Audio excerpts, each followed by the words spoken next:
DHEW District Mission Coordinator, District Hub for Empowerment of Women. The entire Kachugaon district domestic violence. Guru Ahinka je hana nokorari ni jengna beफोरनि सायाव खामानि मावो जोङो आरो जेनेबा मारै घटना जाबा अबेहाय रिपर्ट खालामनांगौ सोरखौ एप्रोच खालामनांगौ बेखौ जोङो रायजोफोरनो फोसावनो नाजायो आरो प्लास बेजोंनो लोगोसे दा ट्रिपल बीपी बेटी बचाओ बेटी पढ़ाओ क'क्राझाराव रिसेन्टलि लन्च जाबाय जानुवारियाव दा जों बेखौबो मावनो आखायाव लादों S A project management unit दा गथ'सा हिन्जावसा गथ'फोरखौ इनकारेज खालामदों जेनेबा स्कुल ड्रप आउट गथ'सा हिन्जावफोरखौ जोङो लिंक आप खालामनो ट्राइ नाजागोन आलदा केटेगरियाव स्पर्ट्सआवनो होन मायावनो जिखुनु स्किल डेभेलपमेन्ट प्रग्राम्सआवनो होन बाहाय जोङो इनभल्भमेन्ट खालामनो ट्राइ नाजागोन आरो बेजोंनो लोब्बा ट्रिपल बीपी जोंनो लोब्बा लाखिनानै दा सुकन्या समृद्धि योजना दङ बेखौ जोंना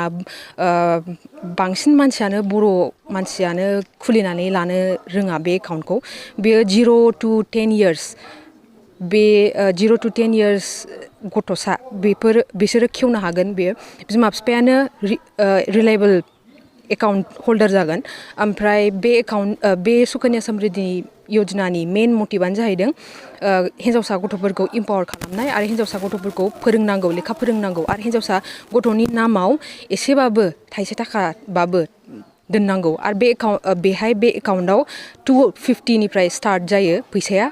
250 निफ्राय लानानै आरो 1,50,000 सिम दोनहैनो हायो बेखौ बिमा बिफाना एकाउन्ट थानांगोन एनि बेंकआव होन पोस्ट अफिसावनो होन बेहाय एकाउन्ट थानांगोन एकाउन्ट थाबा बे माबायावनो बेंकआवनो बा बे पोस्ट अफिसावनो बे खेवनो हागोन आरो ओमफ्राय बेखौ बेंकनि मानसिफ्रा खोन्थाखागोन मा डकुमेन्ट्स नांगौ प्रपार डकुमेन्ट्स नांगौ ओमफ्राय गथ'आ खिन्थु 0 निफ्राय 10 years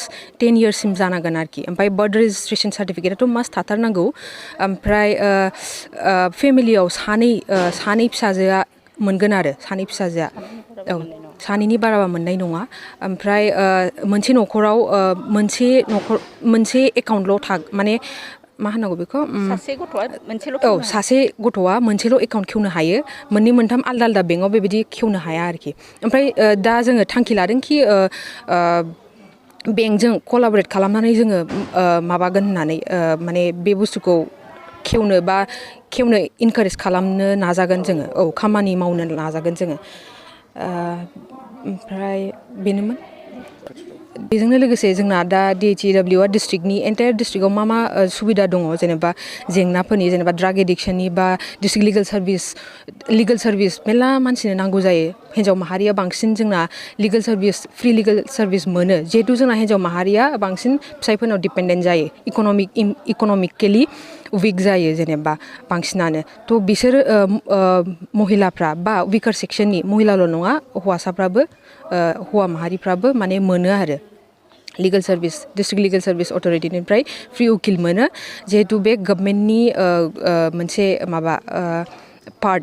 जिहेतु नेसनेल लेभेल दं स्टेट लेभेल दं डिस्ट्रिक्ट लेभेल दङ ओमफ्राय प्लास बेजोंनो डिस्ट्रिक्टनि थाखाय जों मोनसे हेल्पलाइन नाम्बार्स जिहेतु बे नेसनेल लेभेलबो ओमफ्राय स्टेट लेभेलबो ओमफ्राय माखासे जोङो डिस्ट्रिक्ट ओरिएन्टेड एसे हेल्पलाइन नाम्बार लाफादों बेवहाय जोङो एभ्रि आंगनवाडी सेन्टारावहाय डिसप्ले खालामदों माने डिस्ट्रिबिउट होबाय दा डिसप्ले खालामसिगोन गावबागाव सेक्टरावहाय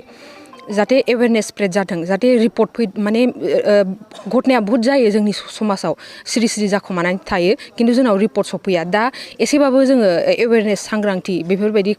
प्रग्रामजों जोङो बहुत रिपर्ट मोनगासिनो दङ बहुत केस फैयो जोंनाव दा आं आसा खालामोखि रायजोफ्रा बे नाम्बारखौ माने सहाय लाहर बे नाम्बारफ्राव टल फ्रि नाम्बारसफ्राव एल्डार लाइन दङ उइमेन हेल्पलाइन नाम्बार दङ ओमफ्राय चाइल्ड लाइन दङ ओमफ्राय ड्राग एडिक्शननि थाखाय मोनसे नाम्बार दङ जोंहा बेनिबो दङ ओमफ्राय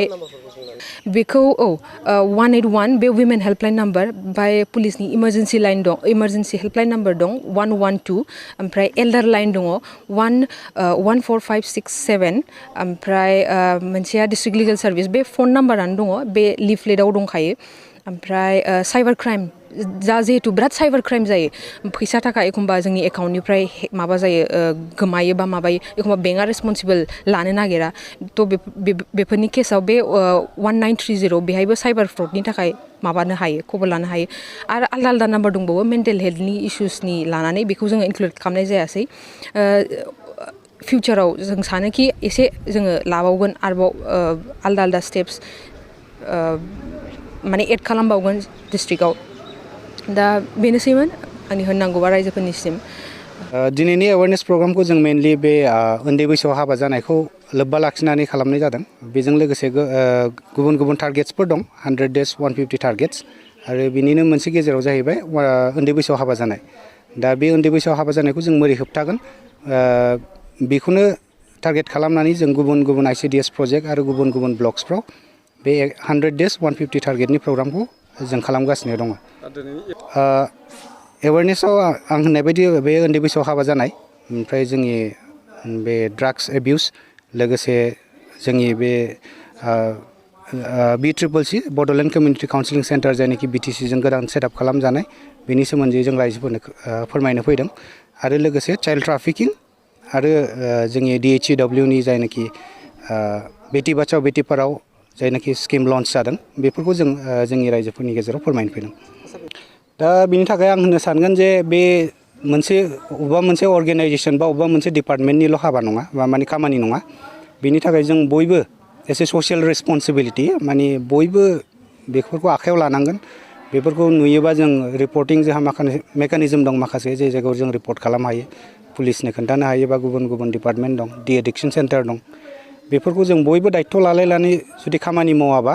बेफोरखौ जों कन्ट्रल खालामनो हाया ओंखायनो बे आं होनो जे बे मोनसे डिपार्टमेन्टनिल' खामानि नङा बे एस ए होल ससाइटि जों बयनिबो मावनांगौ हाबाफारि बेनो जों माखासे जोंनि जायनाखि गोदोनिफ्रायनो सोलिबाय थानाय जायखौ मा होननानै बुङो बे माने जायखौ जों गोदोनिफ्रायनो प्रेक्टिस खालामबोबाय थादों बेफोरखौ जों माखासे सोलायनांगोन जेरै गामियाव जौजों जुवाजों बा जायै लोङैल' थानाय बेफोरखौ जों फोसाबनांगोन बयबो ज' जानानै जाहाथे जों बे ससाइटिखौ माबायाबा जों बेखौ फोजोबस्रांनो हानाय नङा